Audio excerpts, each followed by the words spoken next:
Lorsqu'un juillet 2002, Bertrand Cantat, charismatique chanteur du groupe de rock Noir Désir, et Marie Trintignant, actrice talentueuse, se rencontrent, c'est le coup de foudre. Les deux quittent tout pour se mettre ensemble et vivent une histoire sans filtre, parfois brutale, pendant laquelle ils s'obligent à couper tout contact avec leurs anciennes liaisons respectives. D'anciennes liaisons qui sont surtout les parents de leurs enfants. Bertrand Cantat est marié avec Christina Redi, la mère de ses deux enfants, Milo et Alice, alors que Marie Trintignant est toujours unie avec le réalisateur Samuel Beneschotrit, le père de son dernier fils Jules, âgé de 4 ans.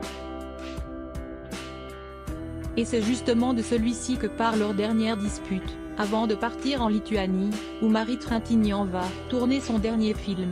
Elle demande au père de son fils de se voir pour régler des procédures.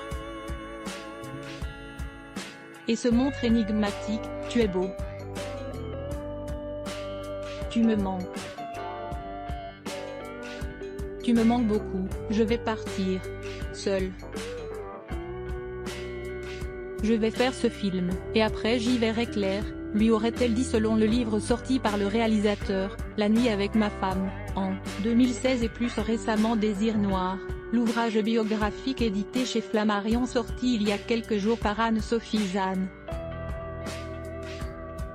Samuel, qui a 11 ans de moins qu'elle et distingue sur l'épaule de sa femme le S de son prénom, accepte. Mais ne la reverra jamais. T'embrasse ma petite Janice. En effet, quelques jours plus tard, lors de l'une des dernières fêtes de fin de tournage, sa femme retrouve Bertrand Cantat, et celui-ci est très énervé. Malgré leur pacte, elle a reparlé avec Samuel Beneschotrit. Il n'a sans doute pas connaissance de leur petite entrevue, mais a trouvé un texto du réalisateur à sa femme. Une des phrases le fait tiquer et éveille sa jalousie: « Appelle-moi quand tu peux, rien de grave, juste pour la promo du film. Je t'embrasse ma petite Janice. »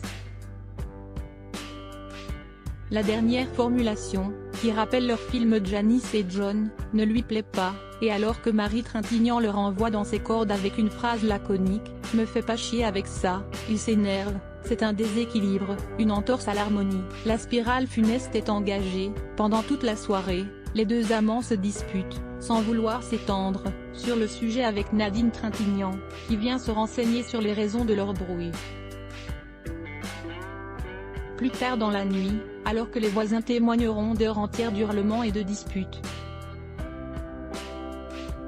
le destin de Marie Trintignant sera finalement scellé à la force des poings du chanteur.